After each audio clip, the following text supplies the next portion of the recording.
And greetings, everyone. Welcome to episode 41 of Teaching Tales, the podcast totally devoted to sharing stories from the world of education. Once again, I am Brent Coley, your host, a former 4th and 5th grade teacher and current principal of Alta Murrieta Elementary School in beautiful Southern California. And joining me today, or tonight, because we're recording in the evening, is the one, the only Kyle Anderson. Kyle, how are you? I'm doing great. How are you tonight? I'm doing fantastic. You are in Nevada. I am in California. And yes. And what's the weather like? Is it cold right now? Because we're recording in like March. It's right now. It's been like high 50s, low 60s, which usually we're creeping up towards the 70s a little more at this point. So it's been a little on the chillier side, but I'm liking it only because it's just delaying the inevitable of the 110 here in the Las Vegas Valley that we'll get. Well, with it being cooler right now, we'll probably end up seeing it sometime in May rather than June or July. Yeah. Exactly. Enjoy winter while you still can. So yeah, you can't see it, folks, but I'm throwing up the air quotes with winter right there. Exactly. Everything's relative. Exactly. For those listening, perhaps on the East Coast, I'm sorry. And for those people listening, first of all, thank you for listening. And if you're not familiar with Kyle Anderson and his work, Kyle, give us a little brief background. Who is Kyle Anderson? Well, right now I am currently a PE teacher. I've been doing it for only about 6 months. I had never taught PE before. An opportunity came up a few months ago where I got into a PE classroom at a behavior school, actually. And it's been a very rewarding experience thus far. I'll touch on some other things career-wise as we talk a little bit more tonight, because it kind of goes along with our theme that we're going to talk about tonight with risk-taking and whatever. I don't want to give away too much before we get into that. So I'll just leave it at my current position as a PE teacher for right now. I love it. What a great teaser for what's coming next. Very nice, Kyle. Fantastic. Well, as you mentioned, risk-taking, which I've done a couple other episodes, but I think every other episode could be on risk-taking because it's so important in education. We talk about our students. We encourage our students to take risks, and we as the adults, as the teachers, as the administrators, we need to take risks too. So I give you the floor, Kyle. Tell me a story about risk-taking. Well, it really can go all the way back to when I was in high school. I was, junior, senior, trying to figure out what I wanted to do with my life, as we all do at that age.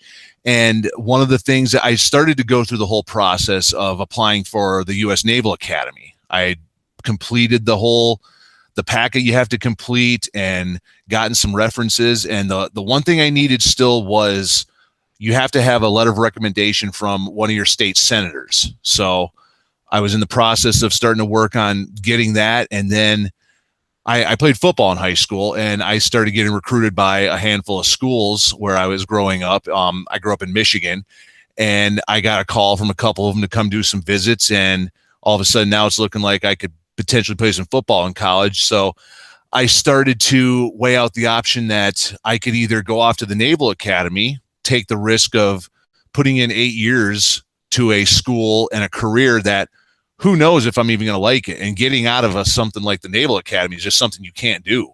Mm-hmm. Whereas if I go off to do college, that's something a little bit easier. If I don't like college, then there's something else I can figure out a little bit easier than getting out of a Naval Academy deal. So I took a risk there, and potentially may have given up a pretty good chance with the naval career, but I think I made the right choice. I ended up going off to Northern Michigan University.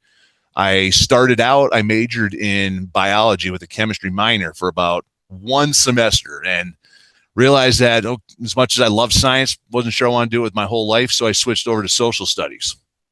And 5 years after that, 4 years of football, I had a degree in social studies, become a teacher. Nice.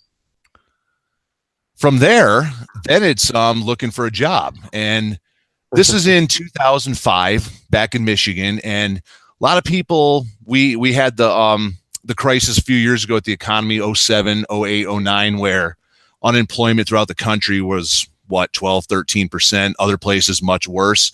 Michigan has struggled for a very long time.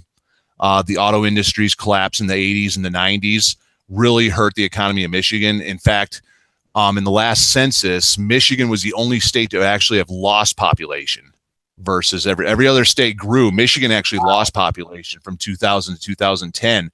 And I was one of those people that it lost because there weren't jobs available. And the ones that were available, there was a position open at a school near where I went to college that I would have had to been doing something else on the weekend just to make ends meet because they just did not pay. And at that point, I'm having to decide what I'm going to do. Am I going to try to stick around, maybe do some grad school, or do I move somewhere? And I started looking at jobs in different places, and I looked at Las Vegas, and that was something completely different from what I grew up with. I grew up in Michigan where you're talking 6 months of cold, 6 months of snow. And then especially where I went to college, the snow, it came early, it came fierce, 200 plus inches of that a year, temperatures minus 30. And I'm looking at a place like Las Vegas where a snow in Las Vegas is almost unheard of. It happens maybe once a year.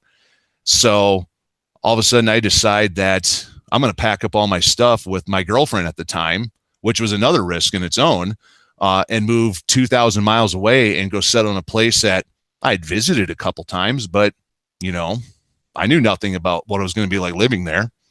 So packed her up, moved to Las Vegas under the impression that let's go try this out for a couple of years and then I can go somewhere else. And 13 years later, I'm still here. Wow. That's so big risk. Oh, absolutely. And it's another one. I don't regret it, and I still remember talking to people in the months after leaving. So, hey, when you coming back? I said, well, I just got here. I don't think I'm coming back. Well, now they don't ask anymore. When you coming back to visit is the question now, because they know that Nevada is my home now pretty much. So I got a job at a school teaching social studies. I was teaching U.S. history and government, and it was a very low income school, high ELL population, which is something that I had never really dealt with before. Where I grew up was very, very middle class and predominantly white where I grew up. So it was a complete change from where I had grown up. But I look at it now and I wouldn't have it any other way. I really enjoy working in the lower income schools. I feel that the lower income school kids tend to appreciate you a little bit more in my experiences. And working at school was challenging. You did have to take a lot of risks when it came to trying to reach some of those kids.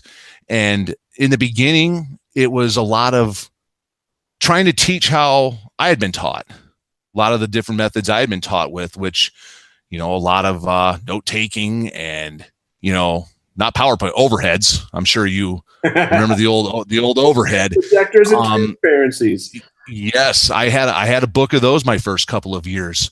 But then I started to realize that this just was not working and I had to do something else. So that's when I had to start branching out and start taking some risks and trying some different things. First, it was developing those notes I had in transparencies into something in more of a digital format. So, the old tried and true Microsoft PowerPoint was the beginning of it.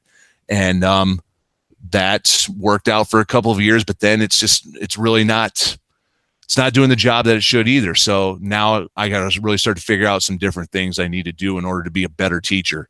And that's when I started to try to develop my own website to try to help put those things out there for students, make things easier. And I tried, I can't even tell you how many things I tried with that, different websites. My school district, they had their own little teacher website system where you could put different stuff up, and it bare bones, it worked, but it wasn't what I wanted.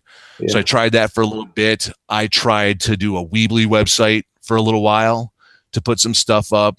That wasn't really what I wanted either.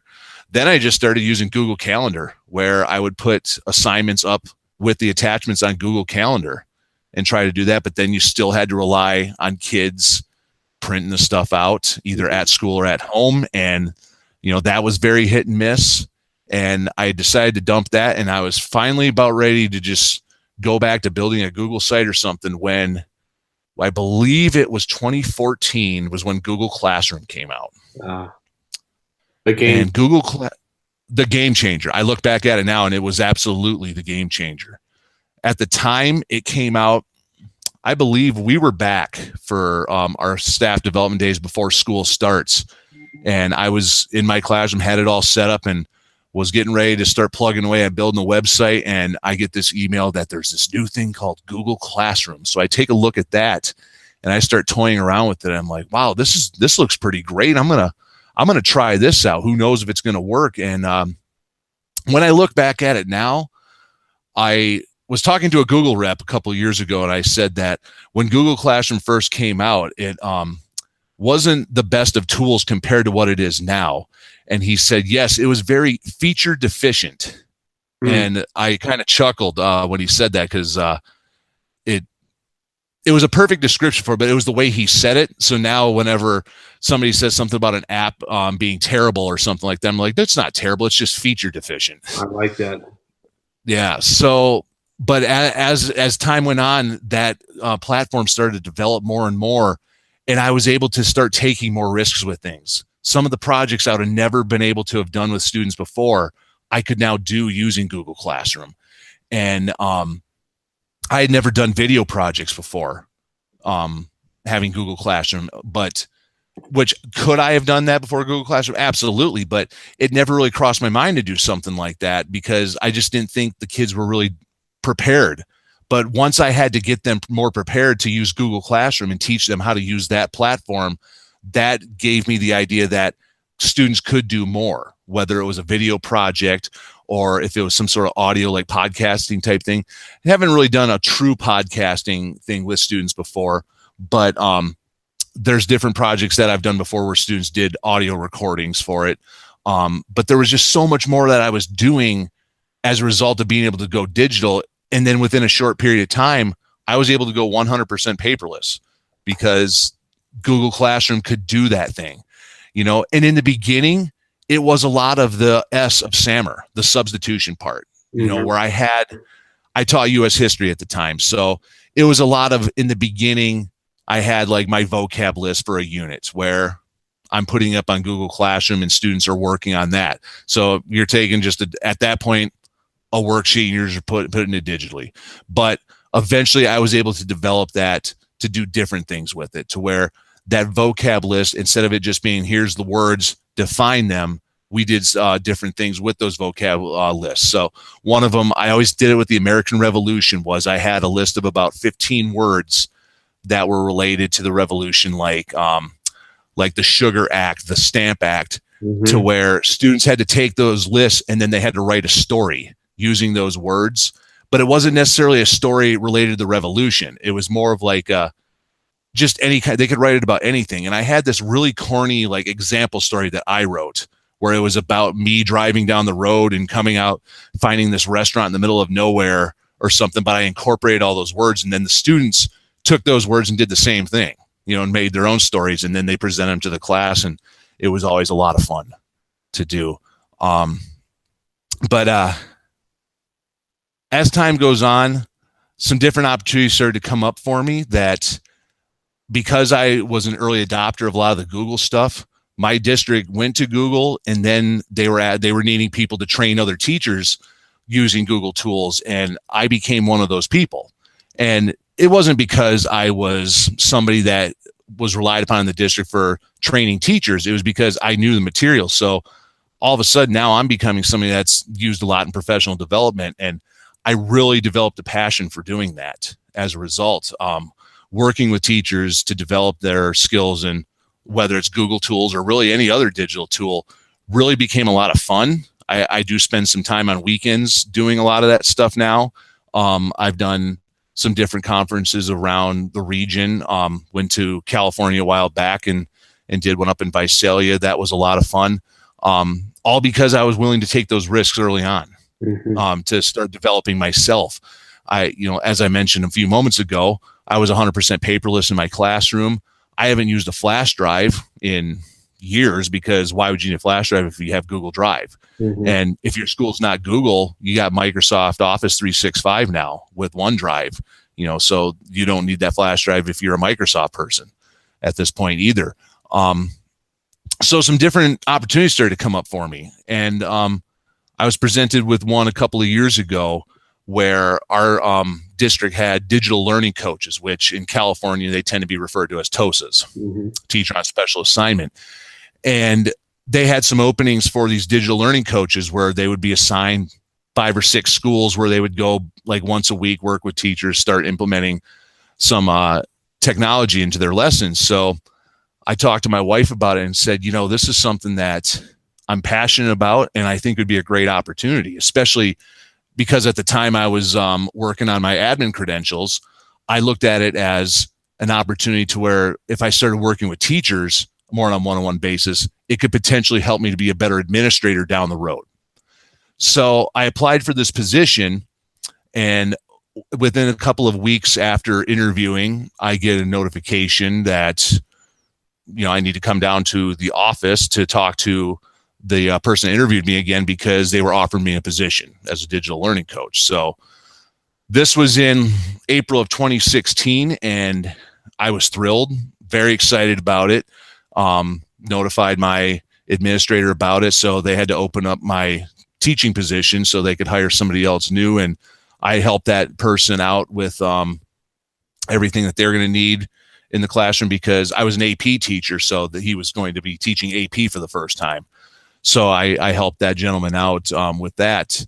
But then the bomb got dropped on me a little while later. It was the second to last day of school. It was finals week, and I got an email that was addressed to all digital learning coaches, and they said, you have a meeting that you need to come to later on today. Okay, no problem. We were under the impression going there that we were going to find out our list of schools we were going to go to. And we found out, and we were also going to get our laptops. They were going to issue us laptops for working. We get there to find out that the budget had been cut and our positions had been eliminated. Oh. Second to last day of school. So we're all devastated. And absolutely. Your position has already been flown. And my position has already been flown and filled at my old school. So, and I had given away a lot of my stuff that I had. I had this enormous podium in my classroom that I had covered with all these stickers from different places I've been or things I've done. Like one of my favorite stickers on it was this like super spicy wing challenge I did back in Ohio or something like that. I had this sticker on there, and I had given that podium away even. So I'm absolutely devastated at this, and now I'm just trying to figure out what I'm going to do, because I had a job still. It wasn't like I was out of work. Sure. But it was one of those deals where whatever was open in my district now, whatever was left over, they told me, pick your top 3 positions, we'll get you in one of them. Okay. So I started looking at this list and trying to figure out what I want. And then I get a phone call from a friend of mine. He at the time was the Google administrator for the entire district. And if you're not familiar with Nevada, in our school districts, Nevada has a really quirky law that was written into the Constitution back in 1864 when we became a state, that says that you can only have one district per county. Nevada has 17 counties, so we only have 17 districts, which means that my county, Clark County, we have 320 some thousand students. Esmeralda County, a couple hours north of us, has 40 students. So my friend, he's the Google administrator for the entire district. So he handles 320,000 student accounts and then 20 some thousand employee accounts. So he's handling like 350,000 Google accounts. So he gets a hold of me and says, have you taken a job yet? Because he had heard what happened. And I said, no, I haven't heard anything yet. He goes, don't do anything. I've got something up my sleeve. Okay.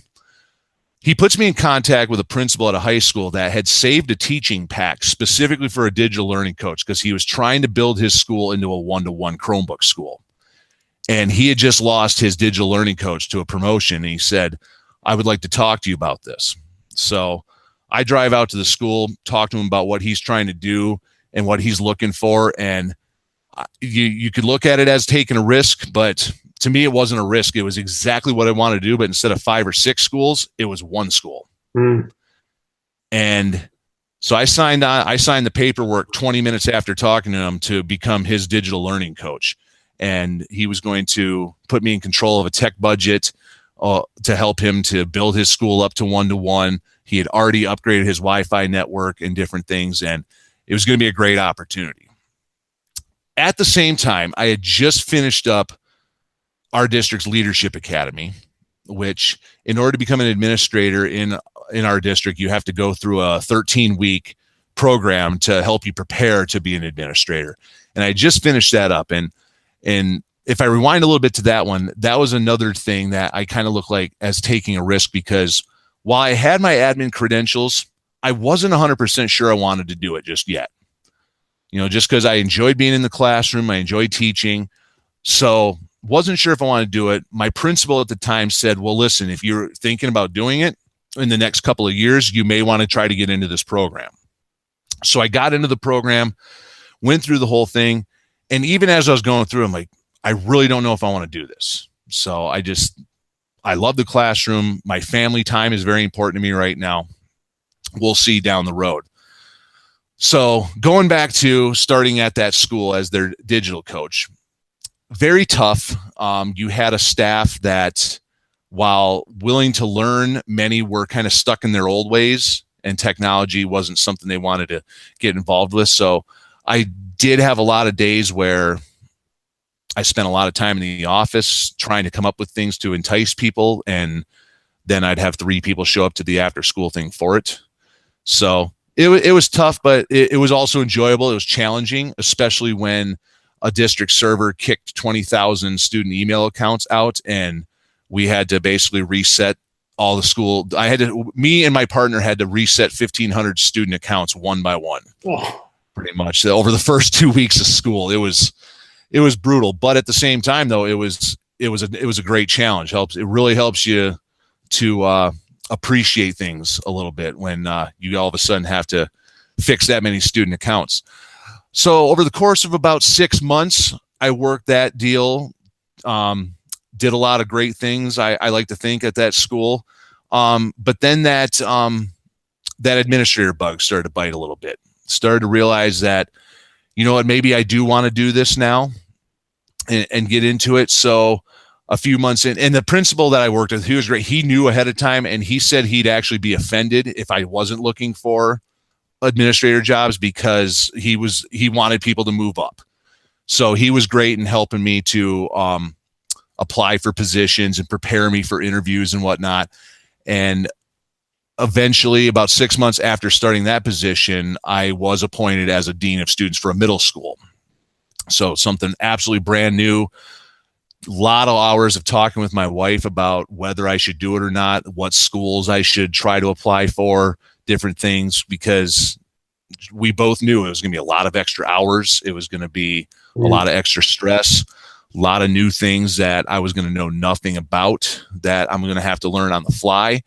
So after talking it over and going through the interview process for different schools, I was appointed to a middle school last February. I finished out the school year there.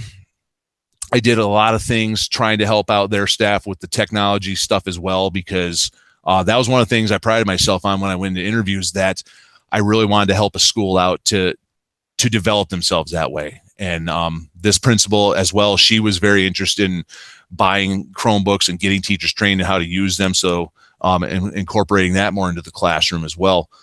So I did a lot of work with that over the course of the rest of the school year last year. The time commitment was crazy. It was a lot of learning. I chalked it up to being brand new, and that the following year things would be better. Come back from summer and got back to the grind of it, and it wasn't getting better. The time commitment was even more. Once things got going again, there was even more stuff that I needed to learn on the fly and deadlines to meet, and it just was really taking a toll on my family. And the wheels started turning in my head that I took this risk and I may have made a mistake at this point, because my family is the number one thing in my life. I have a 6-year-old and I have a 2-year-old with my wife, and the wheels started to turn a little bit. Like, what did I do? I mean, people take risks in their lives all the time, and oftentimes things work out fine, but you get those ones that where it is a mistake. And I really started to think that. And what really sent me over the top and decided that I had to get out at this point in my career was coming home one night from school after being there for 14 hours and still having 2 hours of work to do. My 5-year-old at the time says to me, "Daddy, you're never home and you never want to do anything," and just walked away. And that broke my heart. So the next morning I walked into my principal's office and said, I can't do this anymore because my family is way too important to me. And this is killing my family right now. And she was very great about it. She went out on a limb to help me out to get me back to the classroom to where there'd be a lot more time for me to be able to spend with my family. It only took about a week for it to happen. I was very surprised at how fast it happened. But I was presented with the opportunity. There were no social studies positions open when I requested out. The only thing that was open was there was 2 PE positions open, one at a standard high school and one at a behavior school. And she asked me which one I would prefer. And I said, let me think about it for a little bit. I actually went back to her office 5 minutes later. I said, you know what? I think I want to go to the behavior school because I've never taught PE before. I know the classes are going to be a little bit smaller, so it's going to be it won't be as big of an adjustment, but a kid in a behavior school needs that positive influence. And I know I could be more of a positive influence on a kid at a behavior school than a kid that's in a class of 60 at a standard high school. So a lot of people, they ask me like, well, why would you want to go to behavior school? That's like the worst of the worst. And I said, you know what? In the beginning, it was a risk that I was taking to go to a place like that. But the way I see it now is that there is no such thing as a bad kid. There are good kids that have made poor decisions. And as long as you learn from that poor decision, you can redeem yourself. Now, do I have some students that are repeat offenders that are back for second stints? Absolutely, I do. Okay. And those are the kids that need that positive influence the most. But the majority of my kids are very good kids that just made a very poor decision. And that's why they're there and they learn from it and they get sent back to a standard school if they have behaved themselves and keep their grades up. So over the course of a 13-year career, there's been a lot of risks in my career for myself as a person. There's been a lot of risks that I've taken when it comes to my teaching and affecting my students. But I look back on it and 80% of them were risks that worked out great right from the start. 20% were risks that I took that were either ones that didn't work out or were just flat out mistakes. But I've learned from those and I am a better person today as a result of that. Absolutely, Kyle. Gosh, what a great story. This is truly teaching tales. You just spun a 25-minute tale. That's awesome. And I was jotting down some notes as you were talking, because you talked about various risks at various times in your career in various ways. The first one that struck me was when you talked about Google Classroom. Yes. That you said it was like the first day back from school, like back from summer break. So I'm assuming school was going to start in just a matter of days. Is that correct? We always report back on a Wednesday and the following Monday is the first day of school. So yes, I basically was, I had been working with Google Calendar up until that point, and I just decided, I'm like, there has to be a better way. And that's when I got into my email and saw that email about Google Classroom, because again, I was either going to start building a Google site again, or I was going to maybe try out Edmodo. And I saw that email about Google Classroom. I said, you know what, this sounds like something that could potentially be pretty great. And, it was. And like I said, I look back at it now and there was a lot of things that it couldn't do then that it can do now. But it absolutely changed the way I taught my classes. Well, and what struck me when you said that, what I immediately jot down, I just wrote down, I'm looking at my notes. You gave it a shot right before school started. You hadn't spent all summer familiarizing yourselves with every nook and cranny of it. It was like, oh my gosh, this is great. Let's try this. Let's learn as I go. And what a great example for your students, that I don't have to be the 100% expert on this. Hey, boys and girls, young men, young women, we're going to try this. Now, it may not work perfectly, and I'm assuming you had some wrinkles that needed to be ironed out as you were going, but what a great model of risk-taking for your kids. I mean, that was the first thing that struck me. Yeah. And to take it one step further, my AP students that year were actually my guinea pigs with it, because I always had a summer assignment for those AP students, because there's just so much to cover in less time because you have that AP exam. When they showed up on that Monday, I had been in contact with them over email over the summer. They showed up on that Monday asking last minute questions about what they had to do for the summer because they still had about a week to do it. And that's when I told them, I go, you've had this stuff. Well, we're going to try this new thing out with Google Classroom. So I've placed everything on Google Classroom. It's the exact same thing that you already have, just in a digital format. So they were my guinea pigs on it. And it was very wonky and it was very tough in the very beginning. And I still remember the old wheel of death. When you click on something and then it just spins. Yep. And I can remember it was either, I don't know if it was district networking or if it was Google servers, but I can remember going in to look at student work and just getting that wheel of death so many times in that first couple months, but I stuck through it.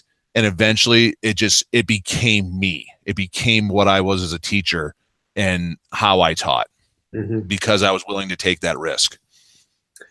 Well, exactly. You worked through it. You worked through it, and you were a better teacher on the other side. And the other thing that I wrote down too, when you talked about becoming the dean of students, that was the title, right? Dean of students. Yes. So you're the dean of students, and that didn't work out. Meaning it just had it was too much of a time commitment. And again, what I jotted down and what struck me was what you learned from that experience, even though it wasn't something that you could stay in. It's like, I have to imagine that you learned immensely in that experience that you could now that you're, for example, at a behavior high school teaching kids who have some behavioral challenges, your experience there, even though it didn't go well, it has to be serving you in your current position. Oh, absolutely. I told myself, wherever I ended up, whether I stayed in it and then eventually became an assistant principal, went through the whole gamut, or if I did return to the classroom, the takeaway I took from it, one, is that I've always tried to be a positive person anyway, but being positive just goes so much further. You know, you get that. I would get that kid in my office for whatever infraction it may be, whether it was something as simple as the teacher sent them to the office because they were playing with their fidget spinner in the middle of class, or if it was something as severe as they got into a fight. So there was no use in raising the voice and getting condescending about anything. It was, listen, this is what you did. There are consequences for it. And let's work so where the next time I see you, it's not in this setting. You're telling me about your soccer match from the other day, or how you are first chair violin now in your music class or something. Let's not have you in this office, revolving door style because of different behavior issues. And the other thing I took from it is that parent contact will take you to heights you can't even imagine. So I never was one that liked to contact parents a lot, just because A, it's time consuming. It's absolutely time consuming. But B, you just dread those moments where, especially if you have to do it over something negative, having to hear the parent yell at you or whatever. And I never was a huge fan of having to contact parents. But now I contact parents. Every day I'm writing at least 10 emails to parents, whether it's something behaviorally in class or, again, going back to that positive thing, I make sure that I write several positive emails about my students home to those parents.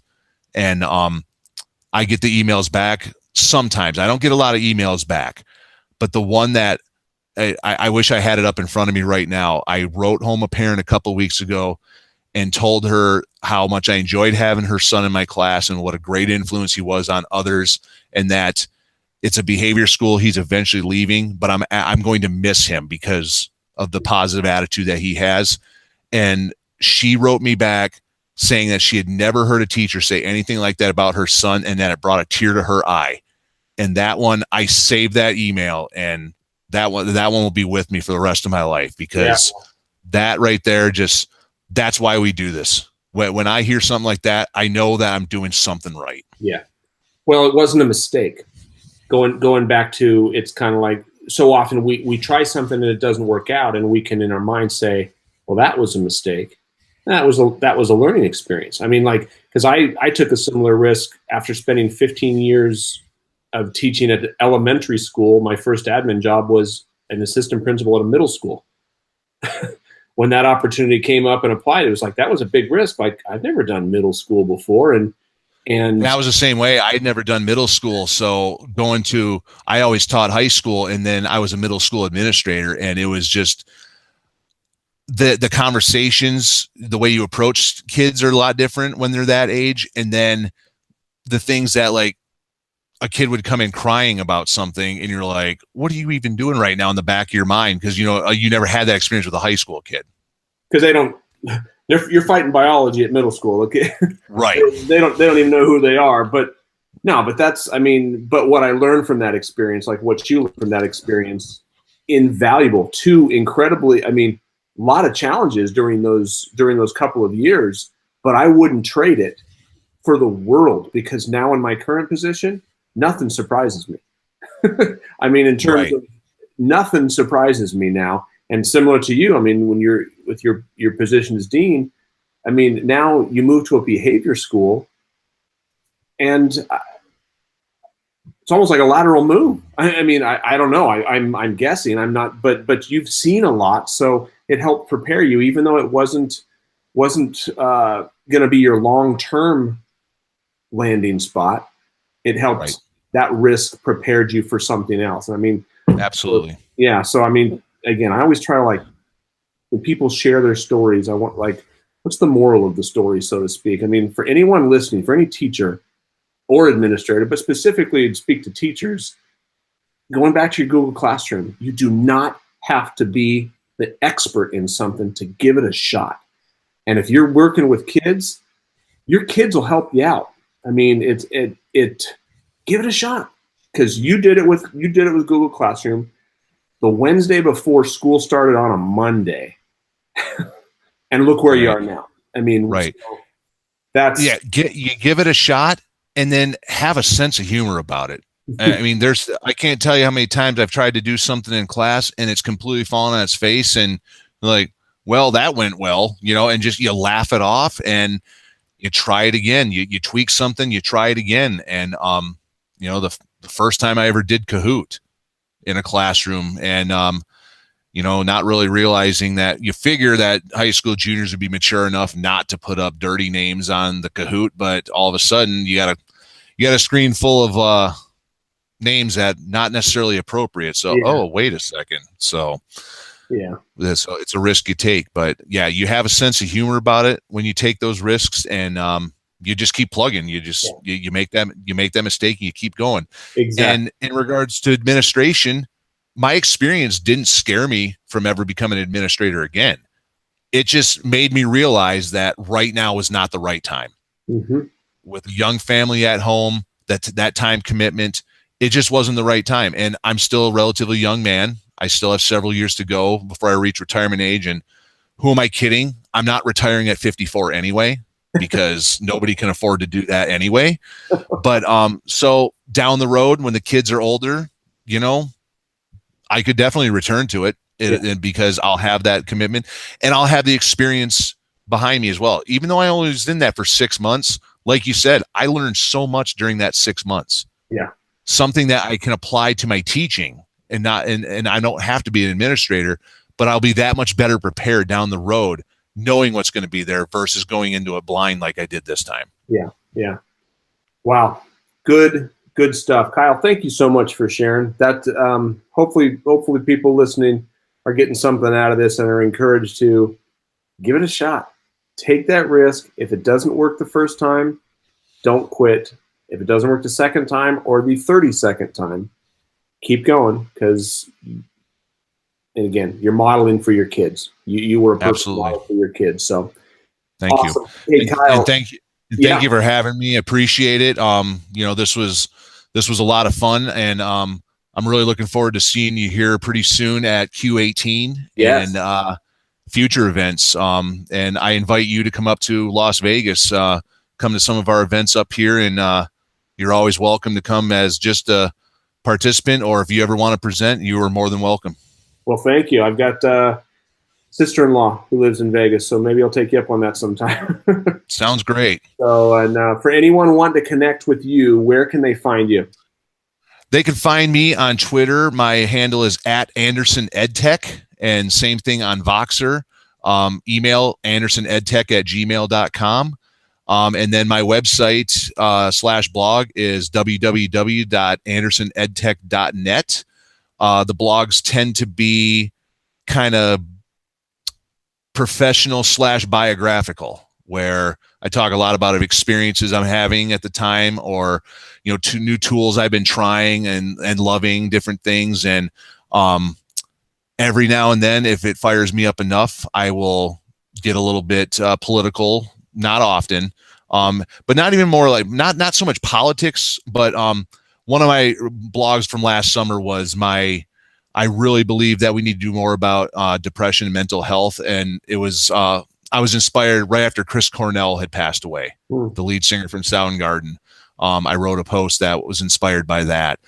So if the topic fancies me strong enough, I tend to do that, but they tend to be more ed tech and professionally based with my blog. So take a look again, www.andersonedtech.net, and take a look at it, and I hope you enjoy. Awesome. Well, Kyle, once again, totally appreciate you taking the time. And for everyone listening, thank you for taking the time to listen. If you haven't already done so, be sure to subscribe, iTunes, Google Play. If you like what you hear, leave me a review. I would appreciate the feedback. And until next time, have a good one.